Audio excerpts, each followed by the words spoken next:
Hey friends, this is Jennifer Terri. I make Philippine travel updates. In this video, I have good news for you.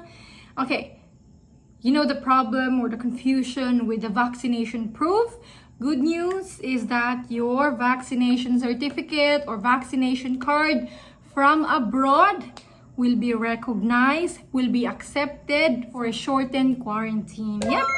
Thanks to the IATF resolution and directive from the DOTR to one-stop shop po. This is the copy.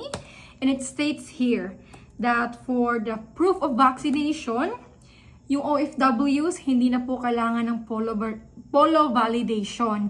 Instead po, the national or state digital certificate of your foreign government where they were vaccinated will be accepted. So, you guys wonder, bakit ngayon lang? Bakit ngayon lang? Kasi po, before, they wanted this reciprocity requirement na, oh, we will only accept your vaccination certificate from abroad if that country accepts VaxCert PH. The good thing is that the IATF enlightened na sila guys, and no need for the reciprocity agreement. So, wala na yun guys. Kung meron kayong digital certificate or vaccination card, that is accepted. You're good to go and you can avail the shortened quarantine if you're fully vaccinated. So no need, if you already have the vaccination card from abroad or digital certificate, you already have what is needed. So no need to order ICV online or go to your doctor to have them sign it. No need for that. Okay? What you have now, kung anong meron kayo na vaccination proof, yung certificate or card, okay na po yan. Okay? Clearly, the second option here is vaccination certificates issued by any of the states of the US, whether digital or physical. So my US viewers there, your state vaccination certificates, okay na po yan. That's accepted. Also, vaccination certificates by CDC, whether digital or physical, is also accepted for kababayans in Canada. Okay, vaccination certificates issued by any of the provinces or territories of Canada, whether digital or physical, will also be accepted. Again guys kahit saang bansa, basta national or state digital certificate ng foreign government is accepted na. Oo, hindi na kayo pahihirapan. Ay, salamat naman. This is why guys, complaining is good because it prompts the government to act, to find a solution. So, thanks to our kababayans who raised this issue because it is an added cost to Balikbayans to secure an ICV, right? I know you guys ordered it from Amazon and state library, your government library, and then going to your doctor to have them sign it. It's, it's hassle when you already have with you proof of vaccination. Kaya, good news, what you have now, yung CDC card or whatever national or state COVID certificate nyo guys, okay na po yan. That's accepted. Okay? And BOQ has no way of authenticating that ICV anyway. So thank God, your CDC white card guys, it's more than enough. It's good. Now, for those who arrived during the time when your CDC card or digital certificate was not accepted, okay, those who are in quarantine now, day 2, day 3, day 4, day 5, and you're fully vaccinated and you were told na your vaccination proof is not accepted, please contact BOQ and have your vaccination card verified or certificate so that you can avail the shortened quarantine. You will be tested on 5th day. Kung hindi na makayang 5th day, at least sa 6th day para makalabas kayo agad. And actually guys, there's also another way of knowing when your schedule of testing will be. So go to One Health Pass, okay? One Health Pass, and then go to click My Profile.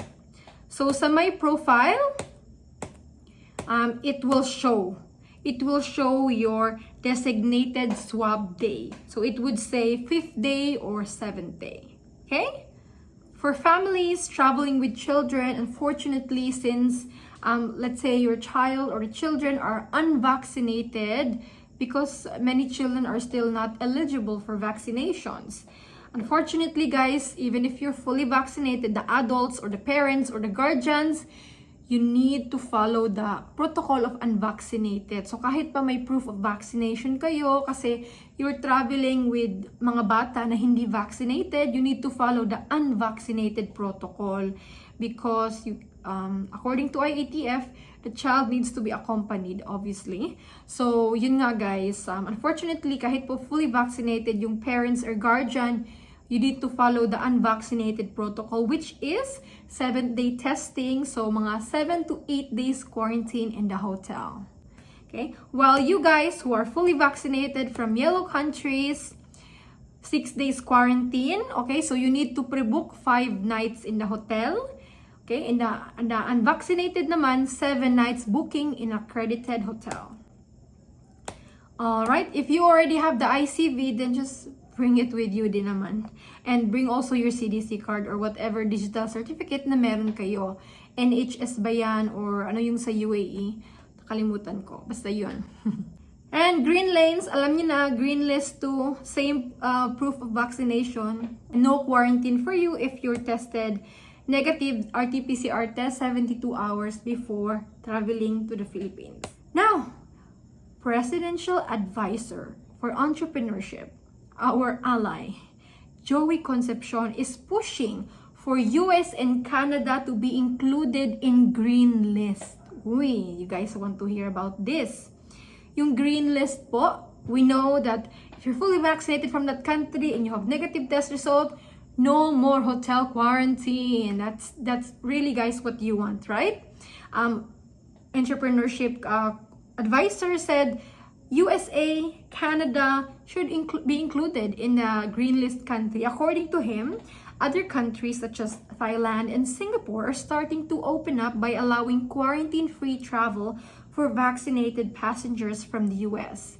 He said that hopefully we get to move towards that level. And not only US and Canada, he's also pushing or encouraging IATF to include some European countries in that precious green list. For me, there are also Middle East countries that should be included there, especially countries where there are so many OFWs. And good news, guys, about the travel cap. Travel cap is the reason why there are many flight cancellations, why tickets to the Philippines are expensive. Because limited lang yung pasahero na pinapapasok. Good news, guys, it will be increasing. Actually, DOTR seeks to raise further the cap. Gusto nilang pataasan pa yung Department of Transportation. Last October 1, they already increased it. In Manila, guys, from 2,000, it's now at 3,000 daily. Okay, 3,000 daily. According to the head of the one-stop shop, later this month, they will also add another 1,000. So ngayon, 3,000. By the end of this month, they want 4,000 arrival cap. So, 4,000 passengers daily in Manila. Diba guys? Good news. On other airports naman po, the current cap in Cebu is 1,000 daily, while for Clark, it's only 450. According to the one-stop shop head, increase in the international arrival cap in Cebu is currently being evaluated. So pinag-iisipan at pinag-aaralan din nilang taasan yung travel cap sa Cebu, while that of Clark would likely remain given that they have limited quarantine facilities. So parang hindi tataasan sa Clark. Pero yung Cebu, more likely natataasan na kasi pinag-aaralan na nila. But Secretary of the Department of Transportation said or ordered CAB, Civil Authority of the Philippines Aviation Authority, na to use other airports, regional airports in the Philippines. As we've mentioned before, they're looking at Lawag, Subic, Jensan, Davao. Because these areas na meron ng mga quarantine facilities na na-inspect. And also to increase the capacity, travel cap.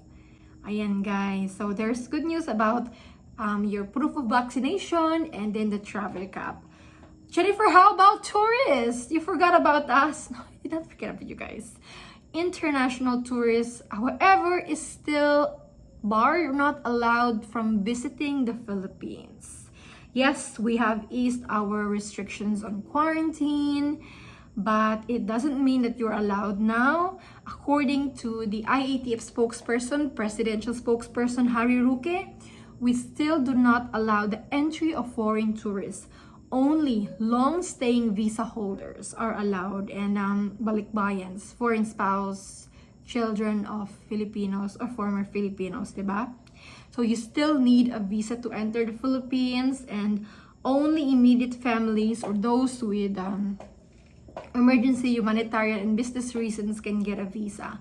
For now, tourists, okay, fiancés, still waiting game.